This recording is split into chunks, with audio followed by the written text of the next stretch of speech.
নমস্কার, নিউজ 18 বাংলার প্রাণের পুজো নিয়ে আপনাদের সঙ্গে রয়েছে আমি ঝুনেলা। আজ পঞ্চমী আর কাল বোধন। বোধনের আগে পুজো মোডে রয়েছেন বাঙালিরা। প্রাণের পুজোয় মাতোয়ারা বাংলা, উৎসবের মেজাজ। কলকাতা থেকে জেলা মণ্ডপে মণ্ডপে ভিড়। চতুর্থীর রাতেই মণ্ডপে মণ্ডপে ছিল জনজোয়ার। সাবেক থেকে থিম ভিড় টানছে পুজো মণ্ডপগুলো। আর এই মুহূর্তে আমরা একটু দমদম তরুণ দলের দিকে নজর রাখবো, কারণ দমদম তরুণ দলের এবছরের থিম সাদা নীল। মণ্ডপে তুলে ধরা হয়েছে নীল বিদ্রোহকে।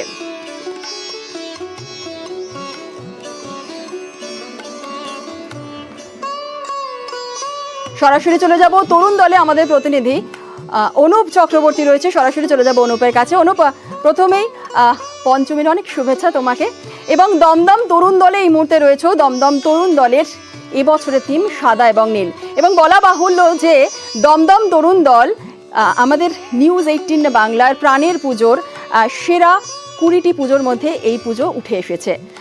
গতকালই আমি গিয়েছিলাম এই পুজো মণ্ডপে। আমরা সেলিব্রিটিদের নিয়ে গিয়েছিলাম, ঘুরছিলাম, দেখছিলাম। প্রচুর মানুষের ভিড় ছিল। পঞ্চমীর সকালটা ঠিক কেমন রয়েছে আজ?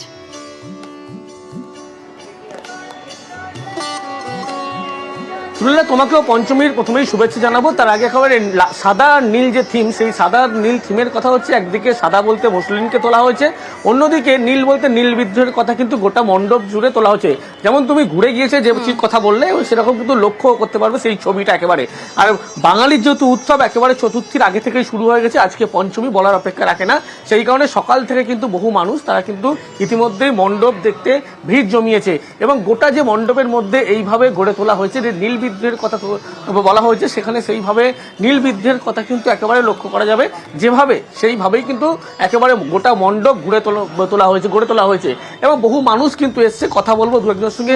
তুই কোথা থেকে এসছেন? আজকে চতুর্থী, কোথা থেকে এসছেন? উনি বলবেন এই দমদম পার্কেই থাকি। দিনের বেলা কেন? এই এমনি মানে ভিড় যাতে মানে কম হয় আর কি। রাতে কি ভিড়ের আশঙ্কা করছেন? হ্যাঁ, ভিড় তো হয়। আর এখান থেকে এখন প্ল্যান এই দমদম পার্ক দেখেই চলে যাবো, দমদম পার্কেরই বাসিন্দা আর কি। একেবারে রাতের বেলা ভিড়, সেই কারণেই কিন্তু দিনের বেলা তারা মণ্ডপ দেখতে এসছে এবং মণ্ডপ দেখে চলে যাবে। আরো একজন এসছেন, কথা বলবো। মূলত কোথা থেকে এসছেন আপনি? চাকদা থেকে এসেছি। কোথা থেকে? চাকদা থেকে, নদিয়া। দিনের বেলা কেন দূর থেকে এত? আসলে রাতে খুব ভিড় হয় তো, আর আমাদের বাড়িটা যেহেতু দূরে, তার জন্য এখনই দেখে নিচ্ছি। দিনেরই পরিকল্পনা, গোটা রাতেরও এখনো পরিকল্পনা আছে? না না, দিনে ওই মোটামুটি সন্ধ্যে পর্যন্ত দেখে তারপরে বেরিয়ে যাবো। কাদের সাথে আসা হয়েছে? আমি আর আমার বন্ধু। শুধু বন্ধুই? হ্যাঁ। প্রেম থাকে? ওই আর কি। বন্ধু না প্রেম? একেবারেই প্রেমিককে কিন্তু সঙ্গে নিয়ে তিনি মণ্ডপ পরিদর্শন তারা ঘুরতে আসে, কারণ রাতের বেলা ভিড় থাকে। সেই কারণে এইভাবেই তারা মণ্ডপ পরিদর্শন করছে। মণ্ডপের চিত্রই দেখাই, সাদা নীল বলতে কিন্তু গোটা মণ্ডপ এইভাবেই কিন্তু গড়ে তোলা হয়েছে, যেখানে নীল বিদ্রোহের কথা বলা হচ্ছে এবং নীল বিদ্রোহ, অন্যদিকে সাদা বলতে মুসলিম কাপড়ের কথা বলা হচ্ছে। একেবারে মণ্ডপ থেকে ভিতরে ঢুকে প্রবেশ করলে লক্ষ্য করে যে মায়ের যে প্রতিমা, মায়ের যে মণ্ডপে যে প্রতিমা মা, সেখানেও কিন্তু একেবারে এইভাবেই ফুটিয়ে তোলা হয়েছে। যে নীল বিদ্রোহের কথা বলা হচ্ছে সেখানে কিন্তু সেই কারণে যেবারে যেহেতু 20টি পুজোর মধ্যে প্রাণের পুজো নিউজ 18 বাংলা এখনো পর্যন্ত এই পুজো আছে, সেই কারণেও লক্ষ্য করা যাচ্ছে প্রচুর মানুষ তারা কিন্তু দূর দূরান্ত, চাকদা, কেউ এখানেও অনেকে বাসিন্দা, তারা ঠাকুর দেখতে এসেছেন। তার কারণ রাতের বেলা ভিড় থাকে, সেই কারণে যাতে ভিড় ঠেলে তাদের ঠাকুর দেখতে না হয়, সেই কারণে দিনের বেলায় কিন্তু ভিড় জমিয়েছে। জুনেলা, একেবারে অনুপ, অনেক ধন্যবাদ। আর দমদম থেকে দমদম পার্কে যে ছবি আমরা দেখছিলাম, তরুণ দলের ছবি, এবার এখান থেকে সরাসরি সেন্ট্রাল কলকাতার দিকে চলে যাব। মধ্য কলকাতার মোহাম্মদ আলী পার্ক। সাবেকি পুজোর সেরা ঠিকানা মোহাম্মদ আলী পার্ক। আমরা সকলেই জানি প্রতিমা সাবেকি হলেও কিন্তু বরাবরই একটি বার্তা দেওয়া হয় এই পুজো মণ্ডপের তরফ থেকে। পুজো কমিটির উদ্যোক্তারাও বিভিন্ন ধরনের বার্তা দিয়ে দেখেন। প্রত্যেক বছরই কিছু না কিছু চমকও থাকে। আর এবারের বার্তা বৃক্ষরোপণ ও জল সংরক্ষণ। 56 বছরে পদার্পণ করেছে এই পুজো। মোহাম্মদ আলী পার্ক থেকে আমাদের অপর প্রতিনিধি রয়েছে উজ্জ্বল। সরাসরি চলে যাব উজ্জ্বলের কাছে। উজ্জ্বল, অনেক অনেক শুভেচ্ছা পঞ্চমীর। মধ্য কলকাতার সাবেকি পুজো মোহাম্মদ আলী পার্কে এই মুহূর্তে রয়েছে। প্রতিমা সাবেকি হলেও তো বরাবরই একটা বার্তা দিয়ে থাকে এই পুজো কমিটির সদস্যরা। এবার বার্তা তো বৃক্ষরোপণ আর জল সংরক্ষণ। একটু যদি দর্শকদেরকে সেই ছবি একটু তুলে ধরো, এবং এই মুহূর্তে পঞ্চমীর সকালটা কতটা জমজমাট রয়েছে মোহাম্মদ আলী পার্ক।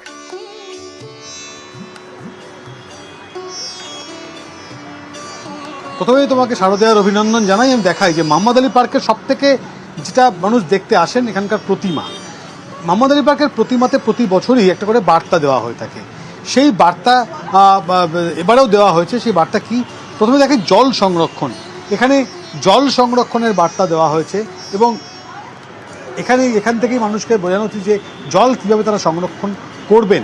এবং একই সঙ্গে আরও একটি বার্তা দেওয়া হচ্ছে যে বৃক্ষরোপণ খুবই প্রয়োজনীয়, কারণ প্রকৃতির দিক থেকে বারবারই করে প্রচার করা হয় যে প্রকৃতির ভারসাম্য রক্ষা করার জন্য গাছ লাগাতে হবে এবং সেই গাছ লাগানোরও কিন্তু একটি বার্তা দেওয়া হয়েছে।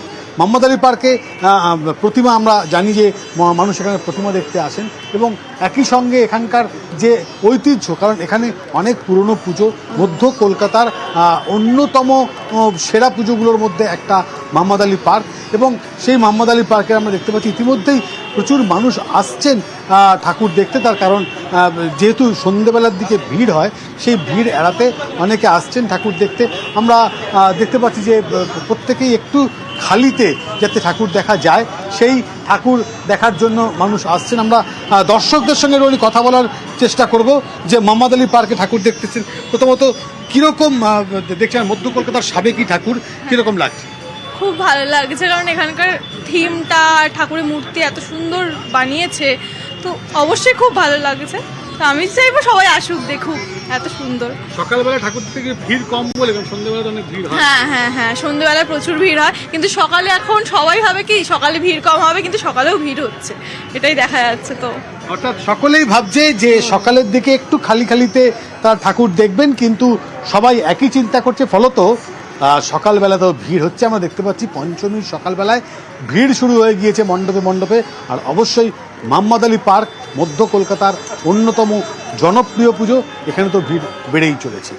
একদমই তাই। আর মোহাম্মদ আলী পার্কের ছবি যেমন আমরা দেখলাম, আপনাদের দেখালাম, আর এবার একটু বারাসতের দিকে নজর রাখি না, কারণ বারাসতের বনমালীপুর মৈত্রী সংঘ এই পুজো 54 বছরের পুজোয় একেবারে থিম বিশ্বরূপ দর্শন। বারাসতের বনমালীপুর মৈত্রী সংঘের পুজো 54 বছরে পদার্পণ করেছে এই পুজো, আর এই পুজোর থিম বিশ্বরূপ দর্শন। বারাসতের মানুষজন সকাল থেকে কতটা প্যান্ডেল হপিং করছেন, কি ছবি সেখানকার জেনে নিই। আমাদের সঙ্গে রয়েছেন আমাদের প্রতিনিধি জিয়াউল আলম, সরাসরি চলে যাব জিয়াউলের কাছে। জিয়াউল, পঞ্চমীর অনেক শুভেচ্ছা। বারাসতের বনমালীপুর মৈত্রী সংঘের পুজো তো 54 বছরে পদার্পণ করেছে, একটু দেখতে চাইবো এই মুহূর্তে পুজো মণ্ডপে কতটা ভিড় হয়েছে, যারা এসেছেন তারা কতটা মানে সকাল থেকে তাদের কি প্ল্যান, খাওয়া দাওয়া কি, কতগুলো তারা পুজো মণ্ডপ প্যান্ডেল হপিং করলেন, কি বলছেন তারা? জুনেলা, তোমাকে শুভ পঞ্চমের শুভেচ্ছা। কিন্তু একটা জিনিস, শুভেচ্ছার পরেই মন খারাপের একটা খবর দিতে হবে, তার কারণ এই মুহূর্তে বারাসতে কিন্তু একেবারে জোর মুষলধারে বৃষ্টি চলছে, ফলে যারা প্যান্ডেল দেখতে বা বিভিন্ন মণ্ডপ দেখতে বেরিয়েছিল তারা কিন্তু সব যে যার মতন ছাতা ফাতা নিয়ে বিভিন্ন জায়গায় এই মুহূর্তে দাঁড়িয়ে পড়েছে। আমি এই মুহূর্তে রয়েছি বারাসতের বনমালীপুর একটি মৈত্রী সংঘ 54তম বর্ষ। এবারে তাদের থিম বিশ্বরূপ দর্শন, অর্থাৎ কুরুক্ষেত্রের যুদ্ধের একেবারে সেখানে যে যুদ্ধের পটচিত্র সেটা তুলে ধরা হয়েছে এবং পুরো ব্যাপারটাই আর কি যুদ্ধের পুরো ব্যাপারটাই বিভিন্ন দেবদেবী দর্শন পুরোটা এখানে তুলে ধরা হয়েছে। এবং সঙ্গে তুমি দেখতে পাচ্ছ অসাধারণ একটি মণ্ডপ সজ্জা, সেখানে বিভিন্ন দেবদেবীর যে চিত্র সেগুলো কিন্তু তুলে ধরা হয়েছে। অসাধারণ একটি প্রতিমা এখানে তারা মানুষের জন্য তুলে ধরেছেন বা দর্শনার্থীদের জন্য। কিন্তু তোমাকে যেমনটি বলছিলাম, এই মুহূর্তে সকাল থেকে বারাসতের মুখভার, সঙ্গে মুষলধারে বৃষ্টি, ফলে এই মুহূর্তে একেবারে বলা যেতে পারে কোনো মানুষ কোনো মণ্ডপে এই মুহূর্তে নেই, তার কারণ আসতেই পারছে না, সকাল থেকে মুষলধারে বৃষ্টি হচ্ছে। তার মধ্যে একটু পুজো উদ্যোক্তাদের সঙ্গে কথা বলে নেব। এই বিশ্বরূপ দর্শন তুলে ধরা বৃষ্টি হচ্ছে, তার মধ্যে একটু পুজো উদ্যোক্তাদের সঙ্গে কথা বলে নেব। এই বিশ্বরূপ দর্শন তুলে ধরা হচ্ছে মানুষের জন্য।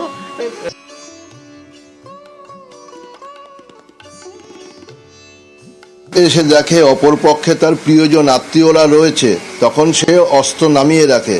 তখন কৃষ্ণ বলে, এটা এই লড়াই, এই ধর্মযুদ্ধ হচ্ছে ন্যায়ের সাথে অন্যায়ের যুদ্ধ।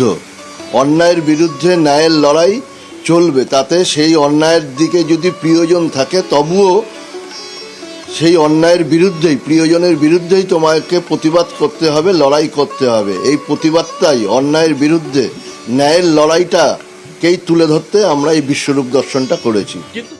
বেশ, একেবারে